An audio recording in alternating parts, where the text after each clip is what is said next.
अहम खबर है, सियालकोट में तेज रफ्तार ट्रक ने मोटरसाइकिल को रौंद डाला। वाकये में बेटी, मां और नानी जाँ बहक हो गई हैं।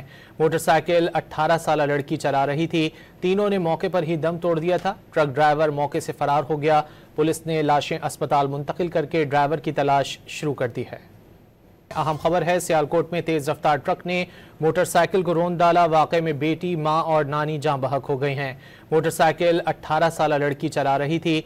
तीनों ने मौके पर ही दम तोड़ दिया था। ट्रक ड्राइवर मौके से फरार हो गया। पुलिस ने लाशें अस्पताल मुंतकिल करके ड्राइवर की तलाश शुरू कर दी है।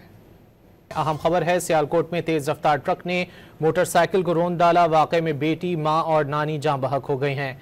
मोटरसाइकिल 18 साल लड़की चला रही थी। तीनों ने मौके पर ही दम तोड़ दिया था। ट्रक ड्राइवर मौके से फरार हो गया। पुलिस ने लाशें अस्पताल मुंतकिल करके ड्राइवर की तलाश शुरू कर दी है। अहम खबर है, सियालकोट में तेज रफ्तार ट्रक ने मोटरसाइकिल को रौंद डाला। वाकये में बेटी, मां और नानी जाँ बहक हो गई हैं। मोटरसाइकिल 18 साल लड़की चला रही थी। तीनों ने मौके पर ही दम तोड़ दिया था। ट्रक ड्राइवर मौके से फरार हो गया। पुलिस ने लाशें अस्पताल मुंतकिल करके ड्राइवर की तलाश शुरू कर दी है।